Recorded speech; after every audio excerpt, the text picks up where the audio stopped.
Hey Scott, how's it going? Hey Marty, pretty good. Yeah, good to see you. Glad to be picking back up here with our mystical atheism, Brook Ziporyn.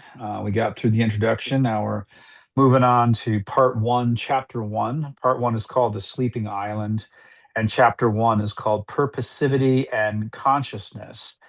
The very first part here is Nous as Arche seemed like a good idea at the time. And so this is a reference to the Greek term nous, which means something like mind, and arche, which means something like organizing principle or form or something like that.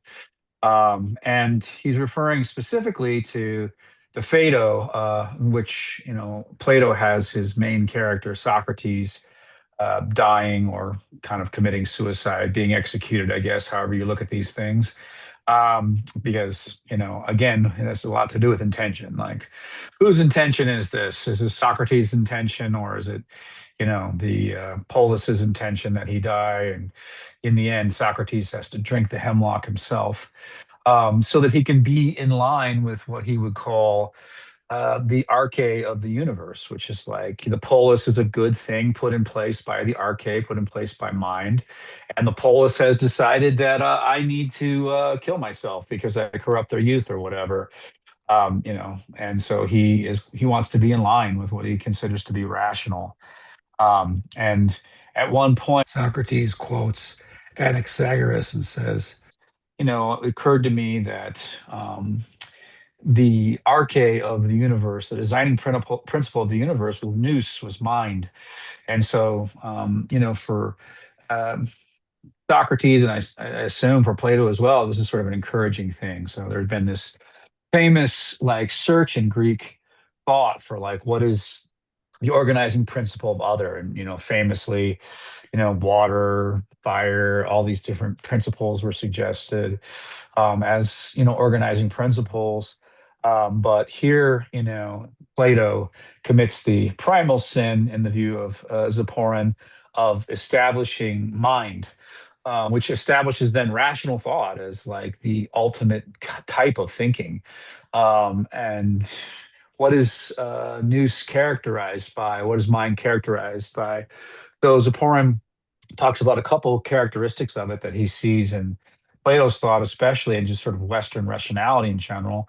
One is that the mind is a differentiator, so that it makes distinctions, and it basically is what makes being determinate, or it determines being in some kind of a way, which is a way of separating. And since Saporin is going to talk about, the desire for mixing rather than for these strict identifications, these strict separations of identity. This is a problem because it establishes then our quest from here on out to understand the world as unmixed, as like it is what it is, A equals A, identifications, law of non-contradiction, excluded middle, all that good stuff that you get when you think that the universe's organizing principle is mind and mind alone. Right. Yeah. It does seem like this is a theme for Plato, or I mean, well, Plato and for at least like Socrates as Plato's, Right. hero, as like, Socrates is always trying to kind of like put rationality, like his to seek the good. And one of I think the argument here Plato makes, right, is like that if something is bad in your body, like you would cut it off. Like Mm. if there was some bad part, so it was like basically like he wants to like always be directing his body, his like intentions by what he thinks is, like you said, like the most rational thing to do in And any that's what given the good is. It's situation. it's whatever is the most, yeah, the most rational, like, in some sense, the Right. And most the most good. pure.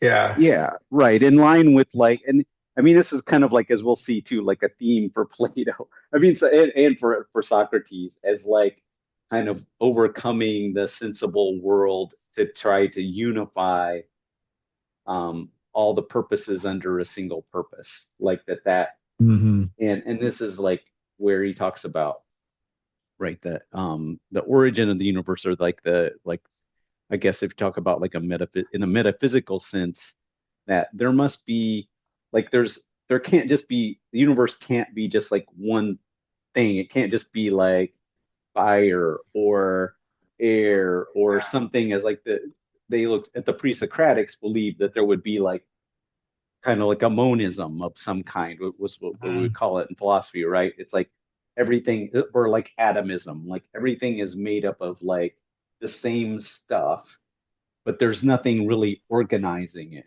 right? Mhm. But like Socrates is taking this idea, right? He gets from Anaximander, I believe, Mhm. Yeah, right, yeah. that there's or there must be an organizing principle, because we have an organizing principle in ourselves, which is our mind, which can tell like where we can cut off part of our body if that part of our body is bad.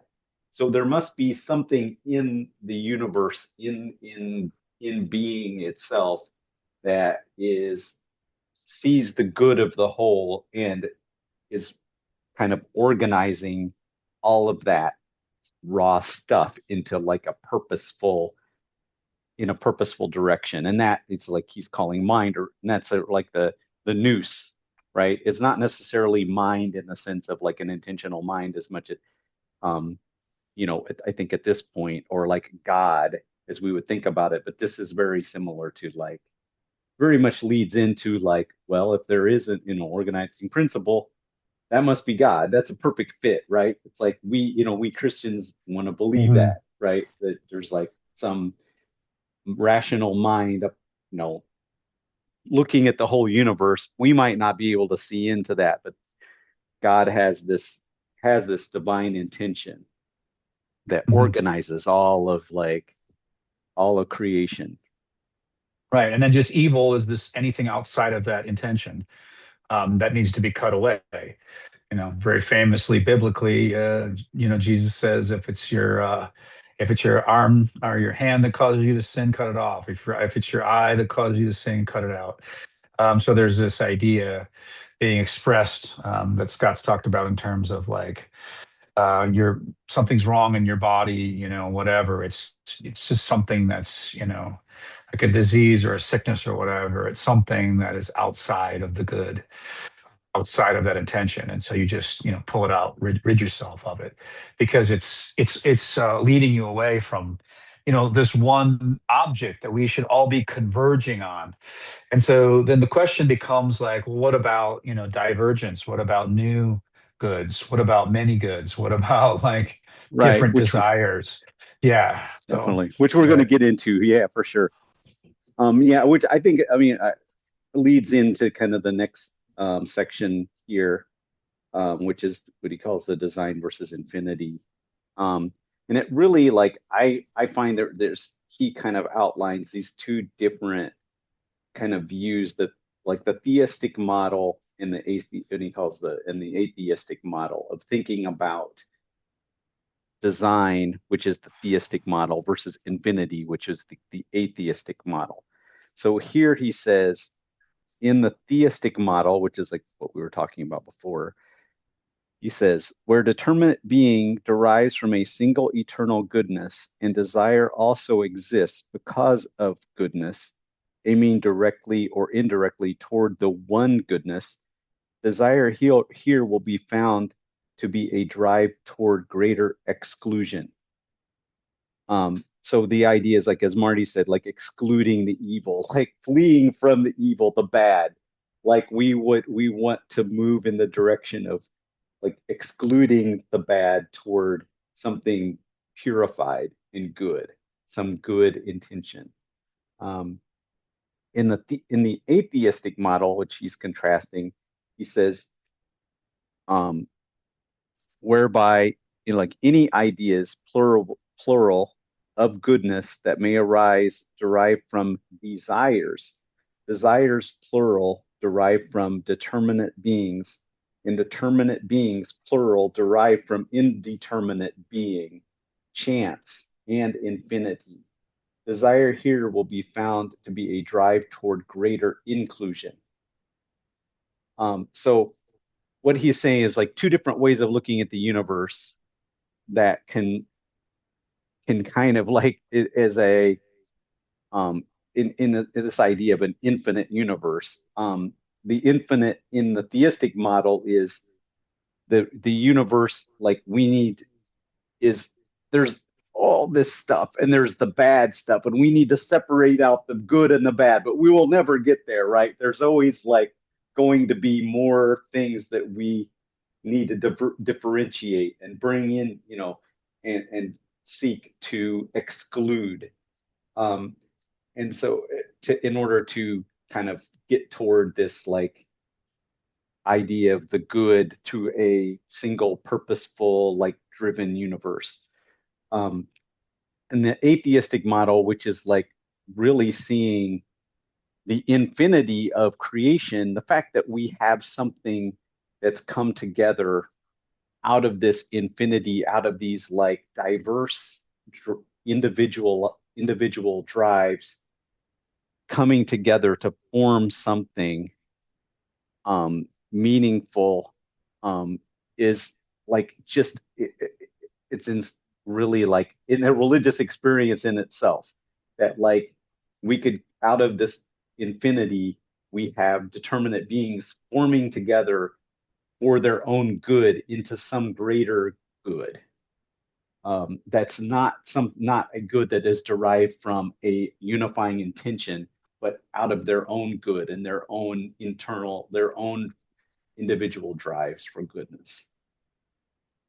I like the idea in terms of infinity is not so much a selector as an includer, and so it's this inclusive way of considering being rather than an exclusive way of considering being. So you need to do both. You need to make distinctions. You need to have limits in order for there to be things to push against. But I like his distinction between oneness versus two-ness. So like the desire for two-ness is desire that there be something outside of or other than yourself that you can be in relationship to. So there's always this thing where that you can new things all the time to come into relationship with when you start with inclusivity rather than the exclusivity of news. It's not that you don't have both, but you are going to differentiate new intentions all the time this way, so that there are new ways of being in relation all the time rather than just a limited good that is like eternal that everything converges on. So that's Yeah. And I mean, I think that this fits in nicely to where we're going to go in a separate episode. We're going to do next about the symposium because he has like a very, Ziporyn has like a very interesting take on the symposium here that I think we're really like, we've discussed a lot and we want, we think there's it's fascinating and it deserves its own episode. So I think Yeah, we'll do that next. The last part, though, is this idea of animism. And animism is basically assigning intentions to things outside of ourselves and including even within ourselves that we don't know, what their intention is. So it's a kind of imaginal move. So we have this idea in psychology nowadays called theory of mind. And at a certain point, a certain age, like an infant develops the idea that other things outside of itself also have minds, also have intentions. And so, in theory of mind, it's a imaginative practice, though, that the infant needs to learn how to do is to imagine what the intention of the other is, like what they desire. And then there's this very sort of like I don't know, like vertiginous moment of existential dread when you sort of realize that you can never really know what the other's intention is. You can never really fix it because they can't even fix it themselves. They don't even really know themselves. But history of religion wise, animism is usually considered first. And the example that Ziporyn uses is like a primitive person is like hearing a wrestling in the bushes, they're jumpy, so but 99% of the time they jump and they think that it could be at any rate a predator of some kind, and so they've assigned an intention to the wrestling that is incorrect. And this comes from the idea that we are prediction machines for sure. Ziporyn's going to want to say we're more than that, and I want to say that too. But like that, primarily we are thinking about like survival and reproduction. So we are, going to be thinking about survival in that moment, and so it's to the benefit of the organism to overgeneralize intention. So what he calls the hypertrophy of intention, so that we are thinking that everything then at this point has intentions, even if it doesn't. So the wind or the wrestling or the whatever, the movement of the tree, we can assign that intention, to a predator, to the tree, to the wind, to the whatever. But like a lot of this stuff is not intentional. It's just sort of like, random stuff. Even in to some degree, like the principles of natural selection are not. If they're intentional, they're a blind intention. They're not something that we need conscious awareness to even like think about. So they're just things that go forward instinctually, or really natural selection. There's no selecting going on. It's really just a principle that just sort of like, again, I don't know what else word to use besides blind. It's a blind selector.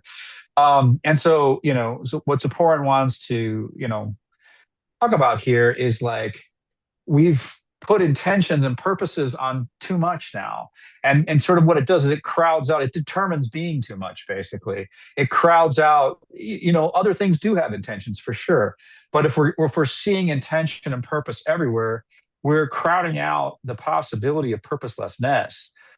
We are, we're over identifying um, purpose to the point where just being without being aware, having to be conscious, making a decision, making a selection, just being this sort of like purposeless action bit that you get in certain forms of Taoism, that gets lost. So that he has this kind of funny list of different things that we just that get lost if everything's purposeful. And most of the things that he talks about are just like things that happen either absent-mindedly or without mind.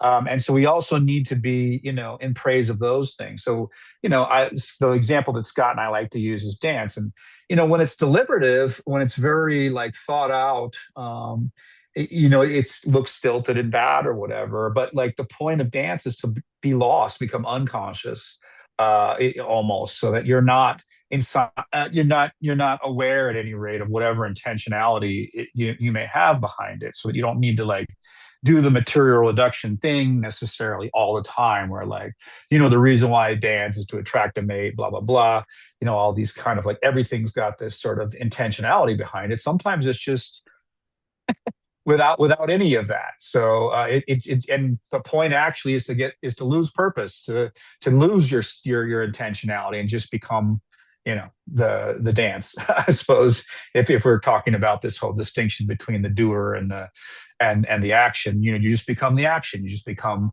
dancing rather than a dancer or something like that. So.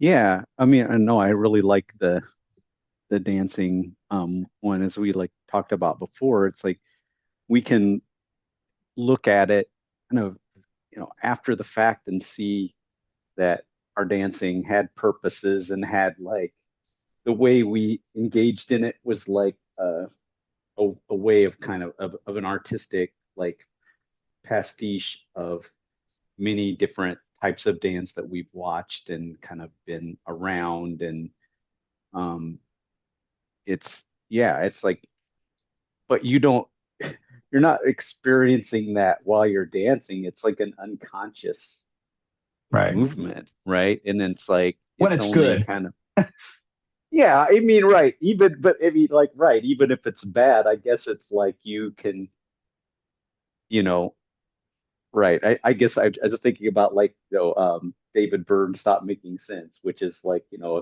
Yeah, right. comic dance, which like you could look at like maybe I mean and see and say like he's dancing But when poorly he's or doing whatever. it well, he's lost a lot of that deliberation. So yeah, so there's all this design as a part of it. He thought about it beforehand. There was Nous. This is why you don't need necessarily. I don't think Saporn's even suggesting that you need to like rid the world of intentions or Nous or whatever or of consciousness. It's just that the sort of he says very clearly the point of it is that so that you can become unconscious again and become re-enter this flow state or whatever, so that that he studied all kinds of different movements to make those dances. But I mean, I don't know. I guess I would have to ask him, but I feel like he just loses himself when he's actually performing on stage or whatever, loses all those intentions, like at least conscious awareness of it, and then just becomes the dance or whatever. Yeah, I mean, and he has to think of those things to be, it's not like he's sitting I mean, the Right. thought process is the movement itself and like watching yourself and like what are you doing and Oh, kind I of see. Yeah, yeah. there's a reflective process that yeah, like I feel like Speculative rather than intellectual, though. So it yeah, would. right, right. It could be both, right? I think Marty froze up on me, but I did want to read this one quote here that which I think is a really great part that Ziporyn, point that Ziporyn makes. Um, so when he talks about Spinoza here briefly, which we're going to get into later, but he says Spinoza has a vision of of all inclusiveness or omnipresent infinity. So we get back to this infinity thing. So there's like a kind of like this infinite possibility space, but the reason why we still experience intentionality here is that he says, for this desire is rooted in an impulse to include. What is really wanted is not to attain completeness, but the feeling of becoming more complete. And for any and for any finite being, meaning any determinate being, there will always be more, infinitely more that it has not yet embraced. Here we might hear the objection that it is the futility of infinite regress. He Spinoza, he describes Spinoza's vision of this idea that we can still have an intentionality of infinite of in infinity or in this kind of infinite possibility space because the determinate beings they are not seeking to some completeness. They're not seeking to attain like perfection or some good and An end, like an pure. end, as in like done, finished. Right.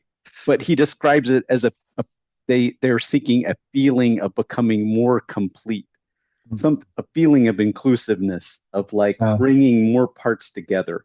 And I think this is really a great way to think about what dance is like, or I mean, even of music and why like, I think about this like, uh, you know, what's this song is like McFadden and Whitehead is like basically like there always like be a song. There always be like a new song. There's always going to be new dance. There's always going to be new music. It's like it's this a beat that keeps going on. There's no idea that it's going to stop. It's going to include more and more, right? Right. And it's not necessarily like getting not seeking some completion. Right. So if mind is a differentiation that seeks convergence on on a transcendent identity, then if it finds that, if it gets in this A equals A relationship with that, then that's a completion. It's finished. But if if what our will really is, about what our intention really is, and that's partially what it is, but like that's not basically what it is. What it basically is at the root, the basis of being is not to determine itself.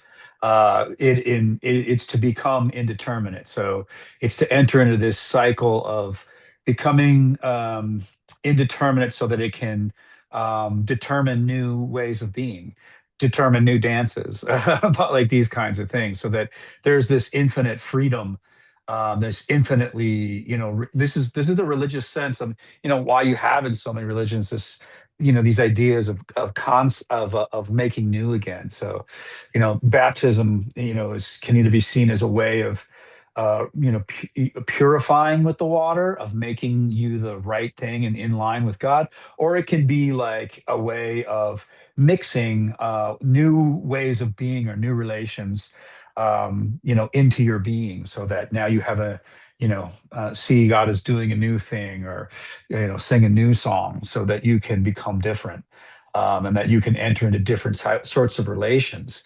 Obviously, it's gotten hijacked in the intention of the former to be completed. So it is like wound up with all kinds of problems in the history of Christianity, where like, okay, I've been baptized, now what? And then you go out and sin again or whatever. You're not in line with the external God, the one good, or whatever. Or whatever. So like, there's always this. Okay, well, then I just need another one, another one, another one. Well, you do. You always need a renewal through, call it baptism, call it whatever, but not so that you can become more like, or that you can conform more to whatever is this transcendent good outside of you, but so that you can become new and enter into new relationships with, and in ways that were so you're becoming indeterminate again. Yeah. And that's your freedom. Yeah, I know. I mean, and yeah, we could go on and on about this, but I would just say, uh, this is something. One reason why I was, I think, attracted to Catholicism originally was that this idea of like this liturgical cycle, and like something that I didn't really grow up with, of like seeing that there was like, it really felt more of like there's a renewal. There's like every passing year, there's like bringing in something new, a rebirth, a new Right. growth. Um, and then it's like, yeah, I mean, more from the Protestant perspective, I was thinking about, there was my baptism, and then it's kind of like, after your baptism, then what, kind of thing, Yeah. and it's like, whereas like I feel like there's Yeah, you just got to more. stay the course at that point, Yeah, which is like the problem. Like there's no real room for growth, because any growth would be divergence. And so like, what we want is a way for divergence to be good. But and how yeah, this finally winds up with an intention. Ziporyn switches to Nietzsche, and Nietzsche's idea that like something isn't good because it's already defined as good outside of me. Something is good because I will it, I want it. We're going to get into a lot more of this, and when we talk about in the symposium, but it's this idea that like something is good because I say it's good, rather than because somebody else, forced that on me as a good. So yeah. No, it's like in this idea that consciousness is, we definitely see it in Plato again, I keep saying Plato, but I mean Socrates, like, really is the one, yeah, same articulating it. deal. Yeah, Same, but basically, this idea that it's like I control, I'm like unifying this intention, purifying for my this conscious intention will. Yeah, I'm willing through it, my, yeah, actively willing it. Well, whatever. and that's the highest we can achieve, is like kind of really like dominating our drives, and like our, and Zipporah is kind of like, I mean, I think, rightly is saying, and he's, from Nietzsche, is like, really, we're kind of like smoothing over, like, consciousness is just actually telling us what we wanted all along. Like, we Hmm. kind of like, we're going to do what we're going to do, and then we're going to call it good after the fact, and we're going to like, our conscious the purpose of our conscious mind is to kind of re kind of rewrite the past, not literally, like, we're not, I guess, like that much of a like, it's not that we can't make plans, it's just that planning is not the primary purpose of our consciousness. It's not the Yeah, highest purpose of our consciousness, like, or anything like that. And we like to believe that. We like to believe that we can just make up our mind and to do something, and then we're going to do it. But this is like kind of just a trick that our mind plays on itself, or like we want to believe about ourselves. yeah. And again, there's nothing wrong with intention or making plans or anything like that. It's just that part of our plan, and this is the whole shift from desiring oneness to desiring two-ness, is that we want to encounter other people's plans and other people's intentions. We want the world not to just be us, an extension of our will. We want to encounter the counter intentional, or what is unintentional just in the world. We want to be in a relation to otherness in general, so that, so that we can't always predict what's going to happen. So this is where, we're not just prediction machines who want to reduce uncertainty. We also want to go into uncertainty, the other, so that we can, be surprised, and that we can become new through just coming into contact with something that isn't us and that isn't does not accord to our plans. Yep. Well said. Well, I think we are here at the end of this. But Um, and yeah, we'll pick it back up with the symposium in part two. all right, man, that was good. Well, talk to you later. Thanks, bud. All right. Thank you.